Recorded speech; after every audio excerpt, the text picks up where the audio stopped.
Alors effectivement, après la diversité des aides financières qu'on vient de voir, c'est intéressant de se confronter un peu plus à la réalité et voir comment ces dispositifs peuvent se cumuler entre eux. Donc on a pris deux cas concrets. Le premier cas, le cas d'une maison individuelle de 110 mètres carrés. Donc ce serait une maison des années 75-76, située sur le Beaujolais vert, occupée par une famille de 5 personnes avec un revenu fiscal de référence de 44 000 euros. Les fenêtres en simple vitrage, une VMC, peu d'isolation dans les murs et les combles, un chauffage au fioul des années 90, donc qui a déjà été remplacé une fois, et une conso estimative de chauffage d'environ 200 kWh par mètre carré et par an. Donc ça, c'est des cas qu'on peut rencontrer fréquemment à l'espace Info Énergie. Et donc là, imaginons, le ménage, il nous appelle, il a un projet de travaux, il voudrait savoir quelle subvention il peut avoir. Son projet de travaux, c'est le remplacement de la totalité des fenêtres et l'isolation des combles. Un total d'environ 14 000 euros de travaux. Et en termes de subvention, on va regarder ce que le ménage peut cumuler. Donc on va retrouver les certificats d'économie d'énergie, les aides du Beaujolais vert, notamment pour l'isolation écologique, les écomatériaux, et puis le crédit d'impôt. Donc en termes de subvention, sur 14 000 euros de travaux, on a environ 4 190 euros d'aide financière. Et puis, pour financer ces 14 000 euros de travaux, le ménage peut bénéficier d'un éco-prêt à taux zéro d'un montant de 14 000 euros. Et donc, ce qu'on va essayer de regarder ensuite, c'est en termes de charges de trésorerie pour le ménage, qu'est-ce que ça lui représente, cet emprunt. Et donc, on a simulé la situation grâce au simulateur ecorénové.org que vous pouvez retrouver sur Internet. Et donc sur le petit graphique que vous voyez ci-dessous, on retrouve en rouge la facture d'énergie sans travaux, la facture d'énergie initiale. En orange, la facture d'énergie après travaux. Et puis en vert, je ne sais pas si vous le voyez bien, en vert, le remboursement de l'éco-prêt à taux zéro, ainsi que le paiement de la facture. Donc en termes de mensualité de charge pour le ménage,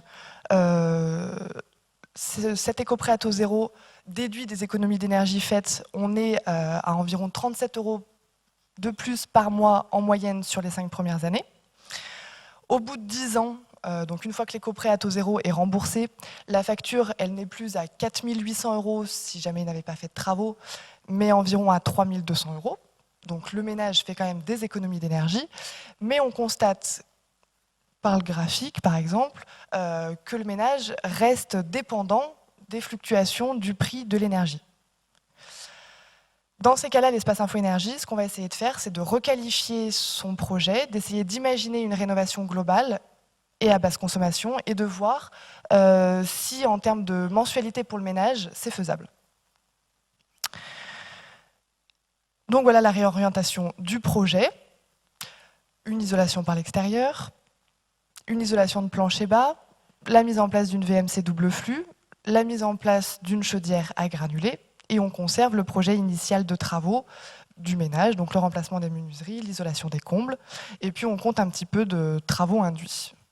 On arrive à 62 000 euros de travaux. Bon, entre nous, on s'est fait plaisir, on a pris un cas assez favorable, puisqu'ensuite on voit au niveau des subventions, c'est un cas favorable, puisqu'on arrive à cumuler beaucoup de subventions, les subventions de la région Rhône-Alpes pour donc une rénovation basse consommation, les certificats d'économie d'énergie, les aides du Beaujolais vert, mais ça pourrait être aussi les aides d'autres plateformes, le Simoli, la plateforme de la métropole, et puis le crédit d'impôt. Donc on arrive quand même à un total de subventions de 21 000 euros, ce qui est relativement intéressant. Pour financer ces 62 000 euros de travaux, comment on va faire le ménage? On imagine qu'il peut demander un éco-prêt à taux zéro d'un montant de 30 000 euros, puisqu'il fait plus de 3 travaux. Et on imagine qu'il va prendre un prêt complémentaire pour financer les 32 000 euros suivants. Donc un prêt, par exemple, à 2,5 %. Il pourrait aussi prendre un prêt sur le livret de développement durable, qui sont des prêts à des taux un petit peu plus bas. Si on regarde sur la simulation éco-rénovée, qu'est-ce qu'on constate? Donc toujours en rouge, la même courbe, la même facture d'énergie initiale. En orange, la facture d'énergie après travaux qui a diminué considérablement. Et en vert, le remboursement des mensualités de l'éco-prêt. Vous voyez, il y a un petit pic sur les premières années. Ce petit pic qui correspond en fait, au fait où le ménage, 1 an après les travaux, il peut réinjecter les aides qu'il a perçues pour rembourser plus rapidement son prêt.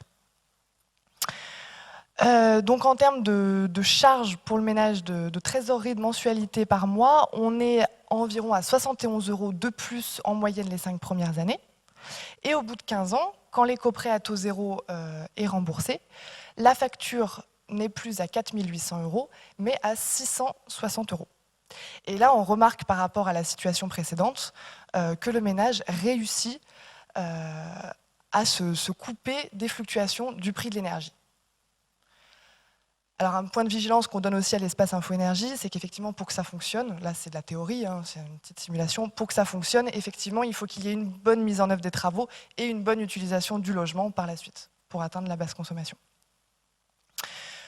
Donc c'est un cas favorable, mais on se rend compte quand même que rénover à basse consommation, qu'emprunter 62 000 €, et avec les économies d'énergie, avec les subventions qui existent actuellement, c'est possible, la rénovation BBC.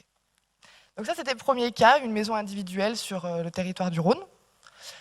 Un deuxième cas qu'on retrouve aussi fréquemment à l'espace Info-Énergie, c'est le cas de la copropriété. Donc là, on a pris le cas d'une copropriété qui serait donc située sur la métropole de Lyon. Et on a comparé en fait 3 scénarios, un peu comme l'expliquait Robin tout à l'heure sur la présentation de l'accompagnement des copros. Donc un scénario qu'on retrouve malheureusement assez couramment à l'espace Info-Énergie, où la copro envisage uniquement un ravalement de façade simple. Donc pour un ravalement de façade simple, on estime le coût par logement à 4 000 €. Il n'y a aucune économie d'énergie et aucune subvention d'État. Si on regarde en termes de mensualité, trésorerie par mois, on est à 115 € de facture d'énergie par mois, 35 € de remboursement du prêt, parce qu'il faut bien rembourser le ravalement de façade, et on arrive à environ 150 € par mois.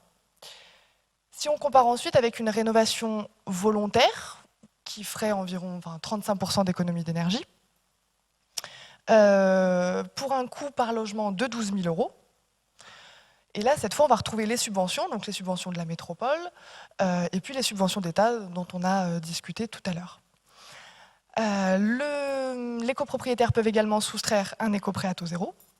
Et là, en termes de mensualité, la facture d'énergie baisse grâce aux économies d'énergie, donc on n'est plus qu'à 85 €. Les mensualités de remboursement de prêt augmentent, mais on est à 65 €. Et au final, au total, on est sensiblement au même montant qu'avec un ravalement de façade simple. Et pour terminer, la comparaison avec une rénovation exemplaire qui atteindrait le niveau basse consommation. Donc pour un coût par logement de 22 000 €, on retrouve les aides d'État, on retrouve les aides de la métropole, mais qui sont du coup plus importantes pour une rénovation à basse consommation. Toujours la possibilité de souscrire un éco-prêt à taux zéro. Et là, en termes de mensualité, on se retrouve à 60 € de facture d'énergie, 100 € de remboursement de prêt, ce qui nous fait 160 € par mois. Donc une légère hausse par rapport aux 2 scénarios qu'on vient de voir, mais où au final, la copropriété réussit à atteindre le niveau basse consommation, réussit à respecter les engagements qu'a pris l'État, et tout ça pour un faible surcoût. Voilà. Donc c'était les deux cas pratiques qu'on peut rencontrer à l'espace Info-Énergie, et auxquels on peut ajouter des aides financières. Ok, ben là c'était définitivement bien concret. Donc comme vous avez pu le voir, c'est beaucoup d'énergie, de budget mobilisé à tous les niveaux sur les territoires pour inciter et accompagner les particuliers à rénover plus pour gagner plus.